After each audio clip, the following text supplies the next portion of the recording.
Hello everyone. Today I'm joined by Jason. Hi. He will just show us some of the main concept behind Monger, which an upcoming game. It's now on Kickstarter. You can find the link in the description. So just for start, for people who doesn't know the game, what's the game all about? Basically, Monger is a sandbox MMORPG. It was inspired by Ultima Online.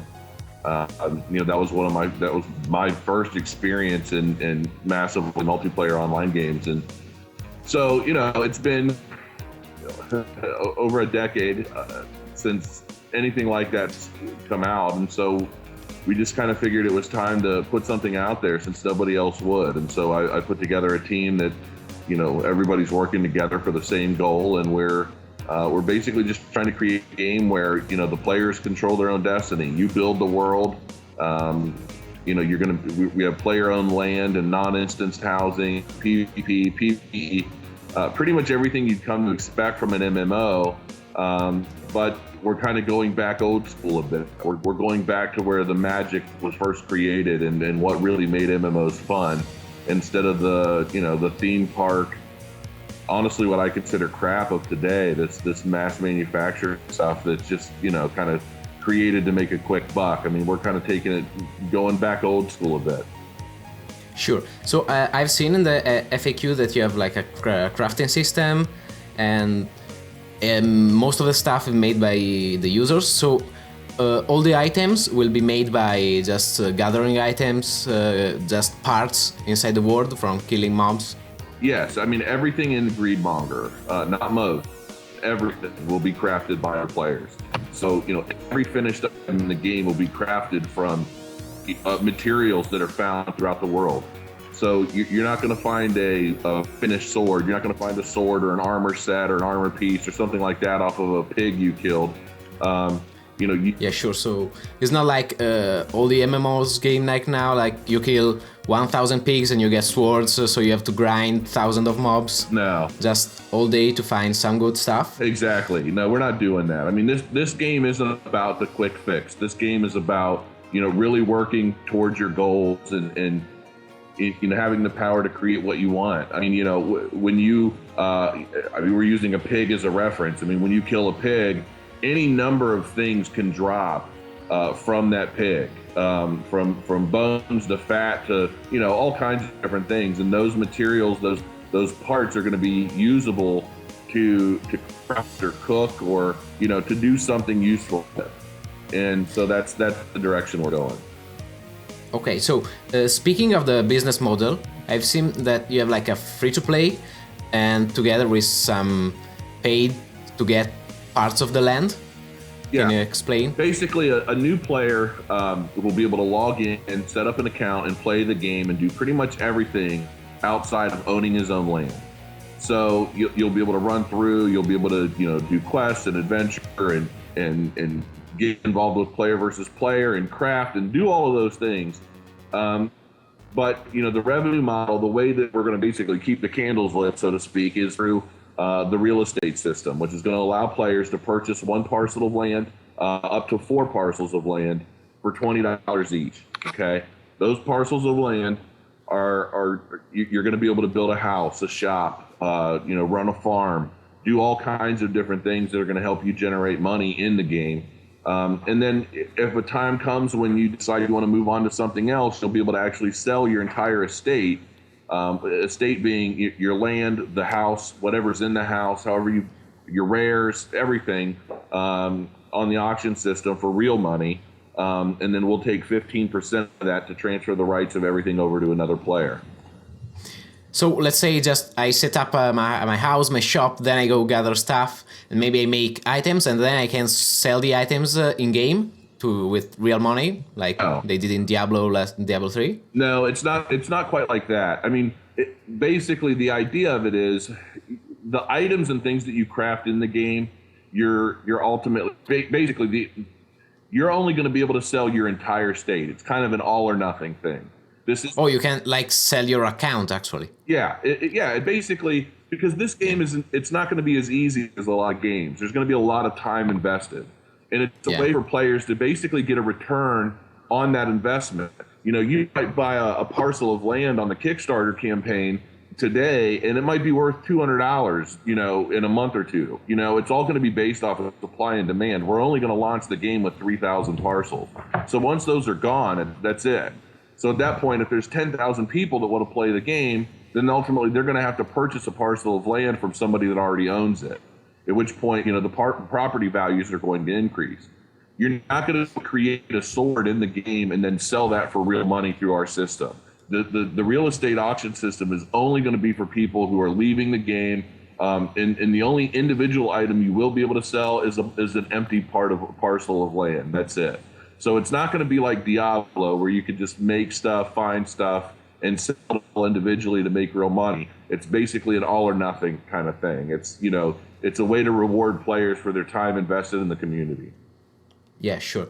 I think this is really clever because the biggest fact that the recent MMOs indie developers have failed is that they have no free-to-play business model.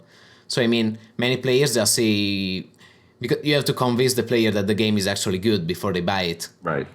They cannot try it themselves. While with this game, it costs anything to try it. Exactly. Maybe you try it, you don't like it, it's okay. Exactly. You haven't spent anything.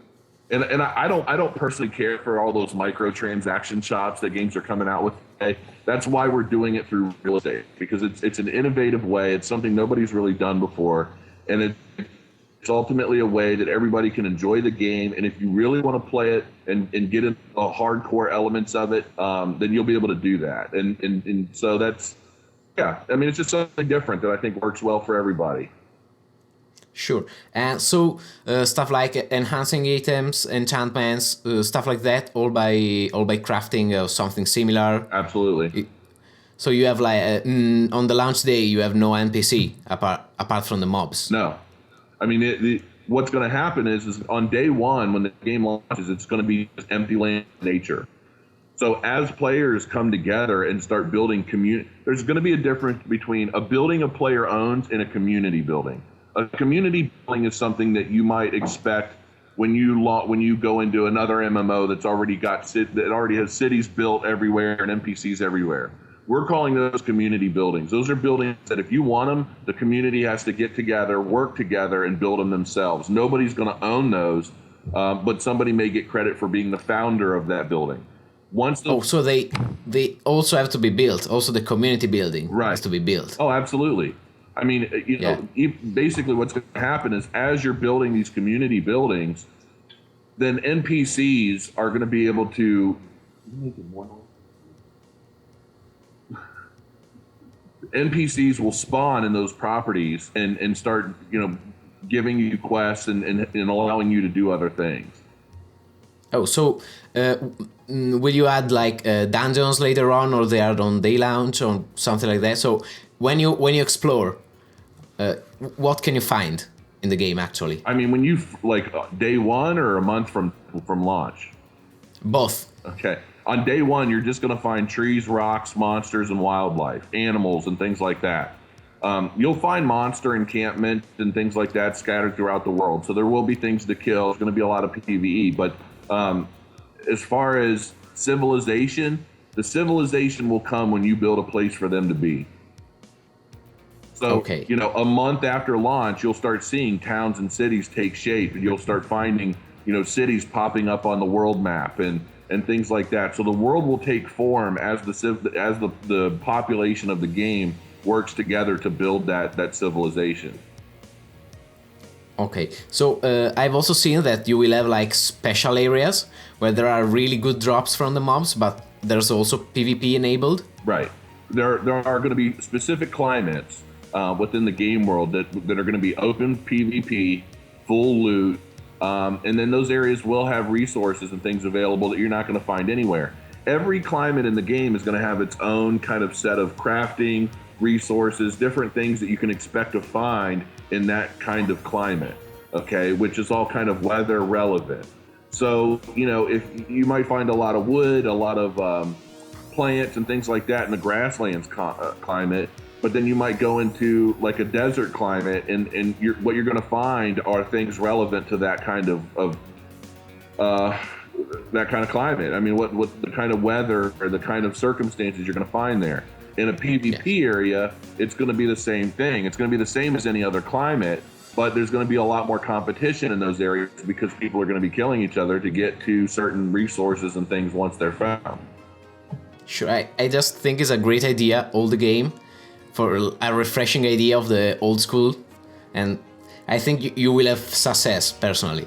And I have one last question for you. Sure. Do you have like any ETA for the beta, alpha, or something like that, like 6 months, 1 year? We're really trying to get to the point where we're going to host a Kickstarter only backer alpha test in April.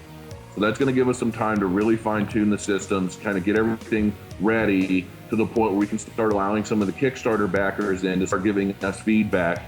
So that we know what adjustments to make, what things we need to add, what we need to fine tune from there before we schedule the beta. So, expect to hear some pretty big news by April. That's basically what our goal is right now.